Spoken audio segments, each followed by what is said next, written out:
Kami dari kelompok kecerdasan buatan, Big Data dan Data Science. Nama kelompok terdiri dari Muhammad Farrozikin, Muhammad Izul Haq, dan Agila Bayu Fatahila. Yang pertama-tama kita panjatkan puja dan puji syukur atas kehadirat Allah yang sudah melancarkan nikmat dan karunia-Nya sehingga kita bisa pada malam hari ini melakukan presentasi online. Yang pertama kita akan membahas tentang kecerdasan buatan, yaitu atau dalam bahasa Inggrisnya ya artificial intelligence ya. Kecerdasan buatan adalah salah satu cabang ilmu pengetahuan yang berhubungan dengan pemanfaatan mesin untuk memecahkan persoalan yang rumit dengan cara yang lebih manusiawi. Hal ini biasanya dilakukan dengan mengikuti atau menjadi karakteristik dan analogi berpikir dari kecerdasan. Dengan suatu pendekatan yang kurang lebih fleksibel dan efisien dapat diambil tergantung dari keperluan yang mempengaruhi bagaimana wujud dari perilaku kecerdasan buatan tersebut. Kemampuan untuk mengombinasi pengetahuan dari semua bidang ini pada akhirnya akan bermanfaat bagi kemajuan dalam upaya menciptakan suatu kecerdasan buatan. Perbandingan kecerdasan buatan dengan kecerdasan alami. Ada beberapa hal keuntungan dan ada beberapa hal juga dari keuntungan kecerdasan buatan dan kecerdasan alami. Yang pertama-tama kita akan membahas tentang keuntungan kecerdasan buatan. Kecerdasan buatan yang pertama adalah lebih permanen. Yang kedua adalah memberikan kemudahan dalam duplikasi atau penyebaran atau penerapannya lebih mudah. Relatif lebih murah dari kecerdasan alami. Jadi ada biaya dalam melakukan penerapan kecerdasan buatan tersebut. Konsisten dan teliti. Dapat didokumentasi, dapat mengerjakan beberapa teks dengan lebih cepat dan lebih baik dibanding manusia. Dan untuk keuntungan kecerdasan alami dibanding kecerdasan buatan itu sendiri yaitu kalau kecerdasan alamiah itu lebih permanen itu dari semisal contohnya itu kecerdasan pada akal pikiran manusia itu lebih permanen ya. Itu karena ciptaan Tuhan. Dan yang kedua memberikan kemudahan dalam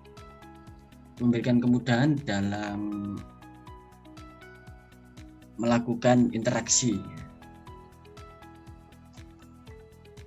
Dapat melakukan proses pembelajaran secara langsung sementara AI harus mendapatkan masukan berupa simbol dan representasi.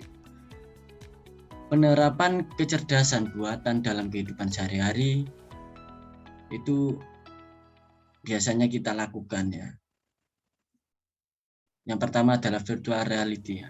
Mungkin kalian semua sudah pernah mendengar tentang virtual reality ya. Virtual reality itu alat seperti dia itu menciptakan dari video ataupun game ataupun apa itu mengonversi ke 3 dimensi seperti VR box ya, itu virtual reality. Mobil pintar, memaksimalkan kamera smartphone ya bisa, itu banyak aplikasi sekarang. Nah, yang lagi tren itu aplikasi ojol ya. Itu termasuk dari kecerdasan buatan yang setiap hari kita pakai. Semisal kita mau pesan GoFood ya atau Gojek gitu, kita pakai aplikasi ojol itu tersebut ya. Chatbot di industri perbankan juga ada, pada e-commerce juga ada. Kita setiap hari pasti terkadang kita menunggu momen-momen spesial kita menggunakan e-commerce ya, seperti Shopee, Tokopedia, Bukalapak, Lazada. Nah, itu termasuk kecerdasan buatan. Dan yang terakhir dalam penerapan kecerdasan buatan ya algoritma pencarian prediktif Google. Nah, misal kita Google Assistant ya, itu termasuk dari kecerdasan buatan. Nah, ruang lingkup kecerdasan buatan ini ada beberapa hal ya. Kecerdasan buatan tidak hanya terdapat pada bidang informatika, tetapi sudah merambah ke berbagai disiplin yang lain. Yang pertama psikologi. Psikologi juga ada kecerdasan buatan, cognition, ya, psikologistik. Ya.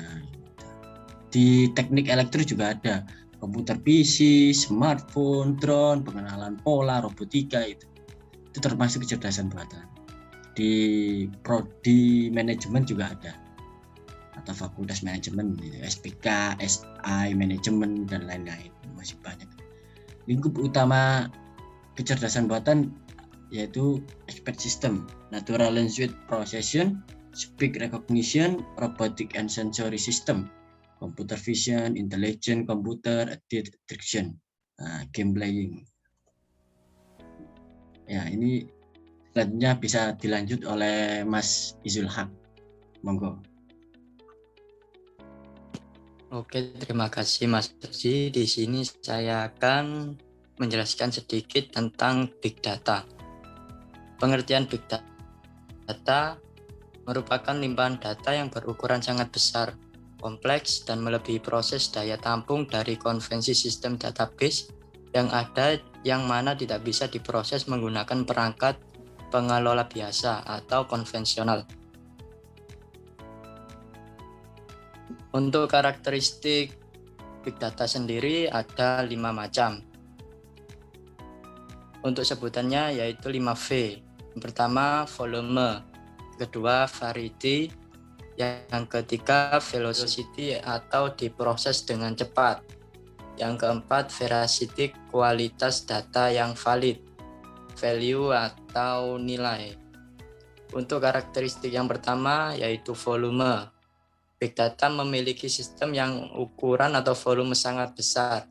Data ini biasanya akan selalu bertambah setiap hari dan biasanya juga akan melebihi kapasitas server biasa. Oleh sebab itu tidak bisa sembarang komputer untuk mengolah Big Data ini. Diperlukan komputer dengan sumber daya yang cukup. Karakteristik yang kedua yaitu variety atau keberagaman. Big Data memiliki tipe data yang beragam, meliputi data terorganisir dan data yang tidak terorganisir. Karakteristik yang ketiga, velocity atau diproses dengan cepat. Big Data harus diproses dengan cepat, sehingga dapat menghasilkan data yang aktual dan terbarukan. Hal ini karena informasi harus dapat didapatkan dengan cepat agar tidak lainnya untuk mengelola Big Data ini dapat dilakukan sesegera mungkin. Karakteristik yang keempat, veracity, kualitas data yang valid. Veracity merupakan kualitas data dari ragam data yang diambil. Veracity berhubungan dengan kebenaran suatu data sehingga dapat dijadikan tolak ukur untuk dapat dipercaya atau tidak. Kebenaran data ini menjadi penting karena apabila mengolah data yang salah, maka informasi yang dihasilkan pun sudah tentu menjadi salah.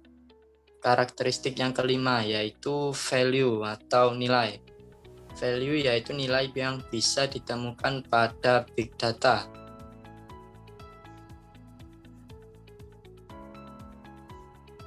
Slide selanjutnya, Mas. Oke, di sini ada 3 penerapan Big Data. Penerapan Big Data dalam dunia bisnis. Yang kedua dalam dunia pemerintahan, dan yang ketiga dalam dunia kesehatan. Contoh dalam dunia bisnis, kita dapat mengenal pelanggan atau audiens lebih baik. Yang kedua, membangun strategi marketing yang efektif dengan Big Data. Dalam dunia pemerintahan, contohnya menentukan kebijakan yang perlu didahulukan, penyelenggaraan pemilu, dan alokasi anggaran yang tepat guna. Dalam dunia kesehatan, contohnya penanganan pandemi COVID-19. Oke, untuk selanjutnya bisa disampaikan Mas Akila. Oke, terima kasih untuk Mas Izul. Di sini saya akan melanjutkan tentang data science. Sebelumnya saya minta maaf kalau ada suara yang mengganggu. Oke, selanjutnya data science. Pengertian data science merupakan keterampilan yang membutuhkan ilmu komputer, pemrograman, teknologi, dan statistik yang berada di luar rangkaian pelatihan standar bagi peneliti ilmu sosial. Keterampilan ini mencakup teknologi dan teknik seperti memanfaatkan komputasi, cloud analisis, big data, pemrosesan natural language, pelajaran tanpa pengawasan, atau unsupervised learning, seperti analisis, cluster, web scraping, teknik fuzzy, machine learning, dan lain sebagainya. Data science dapat membantu peneliti agar dapat bekerja lebih efektif. Kumpulan data yang benar-benar baru dengan cara baru, mengubah pemodelan simulasi, dan lain sebagainya dengan tujuan untuk peningkatan kuantitas dan kualitas bukti yang diperlukan untuk membuat kebijakan yang lebih baik, memperkuat komunitas, dan meningkatkan kehidupan masyarakat. Seseorang yang memahami data science disebut data scientist. Seseorang data scientist tidak harus memahami semua kemampuan yang dibutuhkan, karena biasanya data scientist bekerja pada tim yang memiliki kemampuan dan keterampilan yang berbeda-beda, sehingga dapat saling melengkapi. Untuk slide selanjutnya, alat-alat untuk data science. Alat untuk data science antara lain big data, machine learning, data mining, deep learning, artificial intelligence. Untuk setelah memahami pengertian data science, kita wajib memahami alat yang umum digunakan dalam data science. Alat tersebut antara lain big data, machine learning, data mining, deep learning, dan artificial intelligence yang baru saja saya sebutkan. Kali ini kita akan membahasnya pada satu persatu. Alat pertama yang akan kita bahas adalah big data. Dengan menggunakan big data, data scientist dapat membantu perusahaan untuk memprediksi produk apa yang akan dijual, membantu perusahaan telekomunikasi untuk memprediksi kapan dan mengapa pelanggan mengganti operator, dan membantu perusahaan asuransi mobil untuk memahami seberapa baik pelanggan mereka mengemudi, memprediksi penyebaran, dan lain sebagainya. Alat yang kedua adalah machine learning. Machine learning bersifat interdisipliner dan menggunakan teknik dari bidang ilmu komputer, statistik, dan artificial intelligence. Komponen utama machine learning adalah algoritma yang dapat belajar secara otomatis dari pengalaman untuk memperbaiki kinerjanya. Algoritma ini dapat diterapkan di berbagai bidang. Alat selanjutnya adalah data mining. Data mining adalah penerapan algoritma khusus untuk mengekstraksi pola pada sebuah kumpulan data. Data mining berhubungan erat dengan machine learning. Data mining adalah sebuah proses yang menggunakan algoritma machine learning untuk mengekstrak pola-pola informatif yang disimpan dalam kumpulan data. Alat berikutnya adalah deep learning. Deep learning adalah istilah yang relatif baru yang sedang banyak dibicarakan belakangan ini. Deep learning adalah proses penerapan teknologi deep neural network. Deep neural network adalah arsitektur jaringan saraf dengan beberapa lapisan tersembunyi untuk memecahkan masalah. Alat terakhir untuk data science adalah artificial intelligence. Artificial intelligence atau biasa disebut AI adalah bidang ilmu komputer yang menekankan pada penciptaan mesin cerdas yang bekerja dengan bereaksi seperti manusia. Komponen inti dari artificial intelligence adalah pemrograman komputer untuk sifat-sifat tertentu seperti pengetahuan, penalaran, pemecahan masalah, persepsi, pembelajaran, perencanaan, dan lain sebagainya. Untuk selanjutnya yaitu tentang penerapan data science. Science di dunia nyata yang pertama adalah menggunakan pemrosesan natural language dan machine learning pada artikel berita untuk mengidentifikasi reformasi zonasi. Data scientist di pusat kebijakan perumahan dan komunitas metropolitan urban ingin. ingin memperkirakan dampak reformasi zonasi pada pasokan perumahan di sejumlah wilayah metropolitan di Amerika Serikat. Data scientist tidak mungkin mendapatkan data historis dari ribuan kota madya di area metro ini hingga mereka menggunakan data dari lebih dari 2.000 sumber berita lokal untuk mengidentifikasi reformasi lokal. Dengan menerapkan pemrosesan natural language dan machine learning, mereka dapat menandai artikel yang menyebutkan reformasi. Artikel tersebut menyebutkan parkir batas ketinggian atau karakteristik lainnya. Dengan menggunakan metode ini, data saintis dapat mengumpulkan kumpulan data berdasarkan jenisnya. Penerapan lainnya adalah menyalin catatan pengadilan untuk menginformasikan kebijakan pemeriksaan latar belakang kriminal. Para data saintis di pusat kebijakan kehakiman ingin membuat perkiraan jumlah orang di Washington DC yang mungkin memiliki catatan kriminal. Tim data saintis bekerja sama dengan tim researcher untuk mengumpulkan data dari alat penelusuran online Pengadilan Tinggi Washington yang digunakan oleh para data saintis untuk membuat statistik mengenai latar belakang kriminal masyarakat di Washington. Untuk presentasi dari saya tentang data saintis cukup sekian itu. Bila ada kata yang salah, saya ucapkan mohon maaf yang sebesar-besarnya. Ya, terima kasih untuk Mas Izul Haq sama Mas Akila Bayu Fatahila. Ya, sama-sama Mas.